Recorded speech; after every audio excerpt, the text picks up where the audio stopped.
அனைவருக்கும் வணக்கம். நான் உங்கள் மதுரை மலர்க்கண்ணன். இன்றைய காணொளியில் நாம் எதை பற்றி பார்க்க போகிறோம்னா, மேற்கு தொடர்ச்சி மலையில் அமைந்துள்ள தென் கைலாயம் என்று சொல்லக்கூடிய வெள்ளையங்கிரி மலை தாங்க. இந்த 7 மலை ஏறி 7வது மலை உச்சியில் இருக்கக்கூடிய சுயம்புலிங்கமான சிவனை தரிசிப்போம். அவ்வளவு சுலபமாகலாம் மலை ஏறி சிவனை பார்த்துட முடியாதுங்க. தரையில் இருக்க மாதிரிலாம் கிடையாது. மொத்தம் 5000 அடி உயரங்க. ஏறி இறங்குறதுக்கு நிறைய பேருக்கு ஒரு நாள் ஆகுது, 24 மணி நேரம் ஆகுது. சில பேருக்கு 12 மணி நேரம். தொடர்ச்சியாக மலை ஏறிட்டு இருக்கவங்கலாம் பார்த்தோன்னா ஒரு 6 மணி நேரம் 7 மணி நேரம் அந்த மாதிரி தாங்க நேரம் இருக்கும். அவ்வளோ சுலபம் கிடையாது.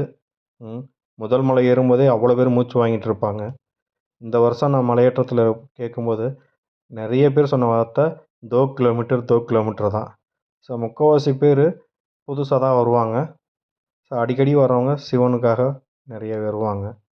அது போக இப்போ நம்ம எதை பற்றி பார்க்க போகிறோம்னா, இன்றைக்கி இந்த 3வது மலையில் இருக்கக்கூடிய வழுக்குப்பாறையை பற்றி தாங்க. இதில் என்ன இருக்குதுன்னு சொல்ல போகிறேன்னு நினைக்கிறீங்களா? இந்த வழுக்குப்பாறை இருக்கக்கூடிய படி அவ்வளோ ஈஸியாக நமக்கு கிடைக்கலங்க. ஒரு காலத்தில் வெறும் பாறை மட்டும்தான். அந்த பாறையில் ஏறி இறங்கி தான் வந்திருக்காங்க. அப்போ அந்த மழை பெய்யும்போது பாசம்லாம் ஆகி இது வழுக்கிக்கிட்டு இருந்தது தான். இப்போவே நீங்கள் நடந்து போனாலே வழுக்கத்தான் செய்யும். நமக்கு அந்த படியெலாம் அவ்வளோ இந்த சொல்லலாம் கிரிப்புன்னு சொல்லுவோம் தெரியுமா, அந்த பிடிமானம்லாம் சரியாக இருக்காது, வழுக்கத்தான் செய்யும். எவ்வளோ பேர் இதில் வழுக்கி விழுகுறாங்கன்னு தெரியும். அந்த மாதிரி இந்த மலையில் இந்த படி யாரால் எப்போது உருவாக்கப்பட்டது, என்ன காரணத்துக்காக உருவாக்கப்பட்டதை பற்றி தாங்க இந்த காணொலியில் நம்ம பார்க்க போகிறோம். அடுத்த முறை வெள்ளையங்கிரி மலை ஏறும்போது கண்டிப்பாக இந்த 3வது மலை ஆரம்பத்தில் இருக்கக்கூடிய இந்த கல்வெட்டை எல்லோரும் படித்து பார்த்துட்டு மலை ஏறுங்க. அவங்களுக்கு ஒரு நன்றி செலுத்துங்க. இனி இந்த கல்வெட்டை படித்து நமக்கு சொல்ல போகிறது யாருன்னா, அண்ணன் நாகமணி அவர்கள். அண்ணன் பிறந்து வளர்ந்தது எல்லாமே சென்னையில் தாங்க. இவர் ஒரு முதுநிலை ஆசிரியர், ஒரு மிகச்சிறந்த பத்திரிகையில் முதுநிலை ஆசிரியராக இருக்கிறாரு. அவங்க தான் இப்போ நமக்கு இந்த கல்வெட்டை ஃபுல்லாக படித்து சொல்ல போகிறாங்க. அவங்க என்ன சொல்கிறாங்கன்னு பார்க்கலாம் வாங்க. வெள்ளையங்கிரி மலைப்பயணத்தில் முதல் மலையை கடந்து 2வது மலை பயணம் போய்கொண்டிருக்கும் பொழுது பாதி வழியில் வழுக்குப்பாறை என்ற ஒரு இடம் உள்ளது. அந்த வழுக்குப்பாறை 1974க்கு முன்பாக படிக்கட்டுகள் இல்லாமல் இருந்திருக்கிறது.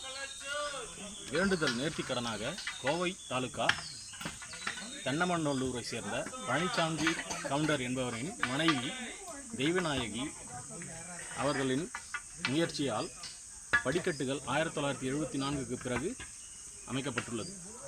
அதனால் பக்தர்கள் பயணம் செய்வதற்கு, நடந்து செல்வதற்கு சௌகரியமாக உள்ளது. 2வது மலைப்பயணத்தில் உள்ள வழுக்குப்பாறையில் அமைக்கப்பட்டுள்ள படிக்கட்டுகள் இவைதான். இதற்கு முன்பாக இதில் பயணம் செய்வது மிகவும் கடினம். இப்போது நடப்பவர்களுக்கு, பக்தர்களுக்கு பயனுள்ள விதத்தில் படிக்கட்டுகள் அமைக்கப்பட்டுள்ளன. இதற்கு அந்த பழனிசாமி கவுண்டருக்கும் தெய்வநாயகி அம்மாளுக்கும் தான் மிக்க நன்றி ஆக வேண்டும். இந்த வரலாற்று செய்தியை இந்த காணொலி மூலம் தெரிந்து கொண்டமைக்கு அனைவருக்கும் நன்றி. நன்றி கலந்த வணக்கங்கள். உடன் அண்ணன் நாகமணி.